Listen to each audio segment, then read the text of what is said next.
네, 명태균 씨의 직업이 한두 가지가 아니었습니다. 우선 여론조사 사업자인 것은 확실한데 조사건마다 불법 소지가 있는 것을 보니 그 자격이 매우 의심스럽습니다.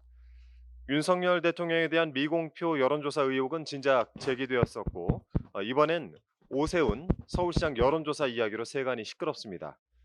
어제 보도에 따르면 2021년 서울시장 보궐선거 당시 오세훈 서울시장의 지인 김모 씨가 명시 측의 여론조사 비용으로 3,300만 원을 건넸다고 합니다.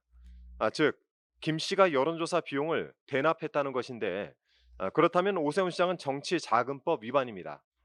서울시 관계자는 김 씨가 오세훈 시장을 좋아하는 마음에 개인적으로 여론조사를 의뢰한 것 같다라고 둘러댔는데요. 중요한 것은 김 씨의 마음이 아니라 제3자 대납이란 위법적 행위 그 자체입니다. 명 씨의 두 번째 직업은 공천 장사인 것 같습니다. 강혜경 씨에 따르면 공천을 바라면서 명 씨에게 돈을 준 인물들이 최소 10명이라고 합니다. 지방선거 예비 후보자들에게 대통령 부부의 일화를 자주 들려준다며 영향력을 강조했다는 것을 보니 장사 미천은 아무래도 윤석열 대통령과 김건희 여사였던 것 같습니다.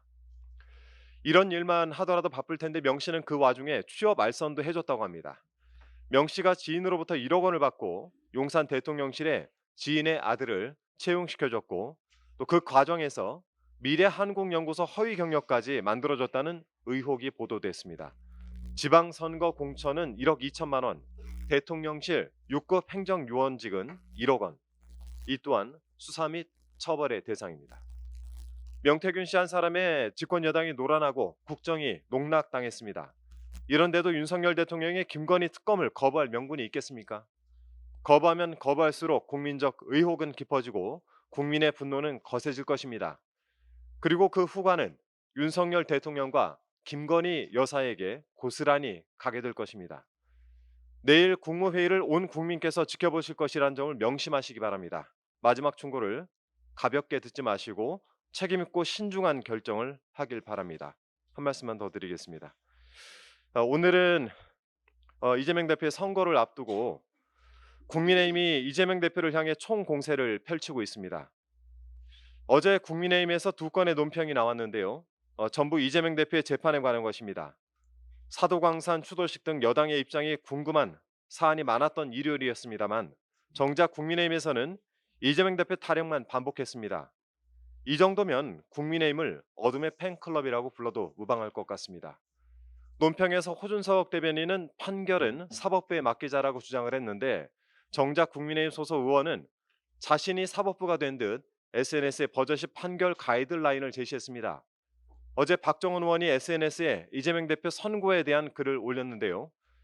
제목에는 구체적인 형량을 적시하고 본문에는 이재명 대표를 두고 멸칭이라고 써가면서 공공연하게 명예훼손을 저질렀습니다. 그 단어는 온 나라를 떠들썩하게 하는 대통령 부부에게 써야 되는 것이 아닌가 싶습니다. 국회의원 국회법 제25조에 따라 품위 유지의 의무를 집니다. 국회법도 위반하는 초선 의원의 만용에 대해서는 그에 상응하는 조치가 필요할 것입니다. 기다리십시오. 한동훈 대표는 지난 15일 선거 이후 이재명 대표에 대한 글을 마구 올렸습니다. 양형 사유까지 거론해가면서 저주를 퍼붓는 한동훈 대표의 글들을 보고 있으면 아직도 본인이 조선 제1검의 환상 속에 살고 있는 것이 아닌가 싶습니다. 그런데 야당 대표를 공격하느라 정작 본인이 할 일은 못하고 있는 것 같습니다. 국민의힘 내부는 게시판 논란으로 찢어질 듯 분란이 일고 명태균 씨와 관련해서 국민의힘 정치인들의 이름이 줄줄이 엮여 나오고 있습니다. 내년 초 추경 여부를 두고 당정 간 엇박자가 노정되는 일도 있었습니다.